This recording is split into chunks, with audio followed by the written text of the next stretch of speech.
ở cha mi ở y trong tu thì cô ye lưu tu bi ye trong à tham mô lưu nhổ bà cha mô tu lưu bi chào tê bi ye trong mô kế chỉ lao nè nè tham mô lưu cha lưu nhổ tu lưu tê tao cha bi ye trong mô lê cho tu lưu si à sao ấy nì lê ô tu si chi cho lu chang nọ lu chang hậu ấy cho đi na lo đi chỉ cho phong yêu bên chờ tao chủ nhô khăn đỏ lo cái thâu bi trong cầu lu tu thái lu yo bi mua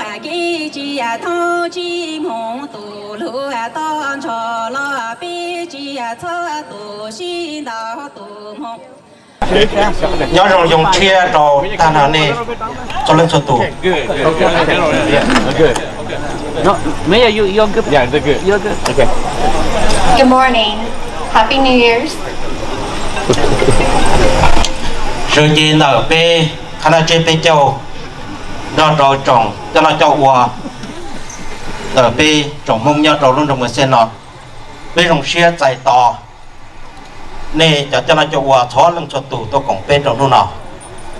Chưa sang chập lần đó, giờ pe trồng chia chạy to than và trồng, rồi bắt thành là trồng, và tua, đê tua, đó rồi và khả năng chỉ ta lấy lo trồng chia chạy to, pe tủ nọ chứ nhớ rồi pe lúc giờ nó sẽ lấy giờ pe tủ mẹ giờ nhâm và mình xem nào. Greetings from Merced Hmong New Year's Committee and our Hmong community. We are happy to welcome you all for joining us.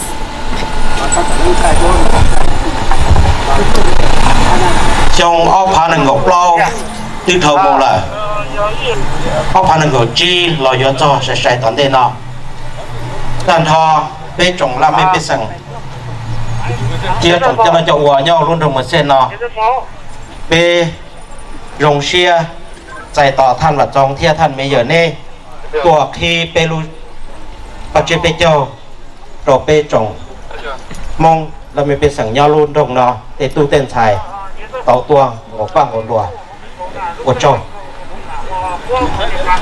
2024 is coming to an end and 2025 will be here soon.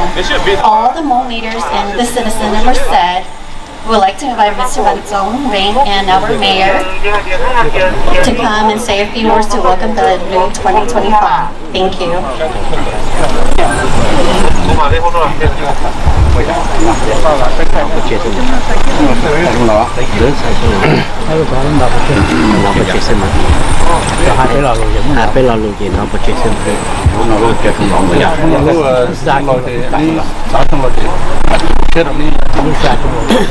Đây là có cho đó cho các bạn kép đi chào hộ trong một trận xong nên từ hạt chờ cô kia cứ chuyện này cứ giờ chơi chuyện này chuyện này chuyện này là khá tôn trọng nên cũng kép bên chồng còn cái kép bên chồng đồ hộ đồ trò mà cái nào đó để xong nó có từ hai tiền có giấy xong giờ để tổ công chế chờ nó tổ có tổ cho nó xong giờ tổ chi chầu xong nó để lúc chơi nó giờ đôi trời thì trong người giờ mua ta trong lồng mù nè để sống lâu ấp han là ngọc lâu giờ ta nó còn giờ từ phê giờ từ trong cái mó cái kinh cái cô mới ít cơ mà đời giờ để cho hông nhau hồng mới xét nó rồi nhau họ để cả cái này chỉ ta bỏ chỉ ta tàu còn ta trong lò nó mua cả thằng nè để cho mượn họ mua luôn là ta mua bây giờ anything for the oh yeah.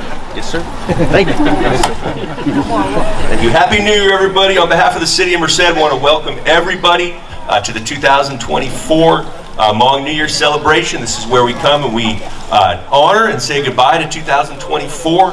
Look back at the past and take pride in all the accomplishments we've had as a community over the past year, but also look forward. We move forward and we double our resolve to continue working together, to continue honoring each other, and to go forward with love and respect and joy, and make 2025 the best year yet. So I want to thank you everybody for having us here and inviting us here. This is one of our great City of Merced annual traditions. You can see people from all over coming here, and this is truly an event that blesses our city and really enriches the life of our city and our community, and is truly a beautiful event. So we thank you all for making this so wonderful, and looking forward to a great weekend, a great day, and a great 2020-25. Thank you.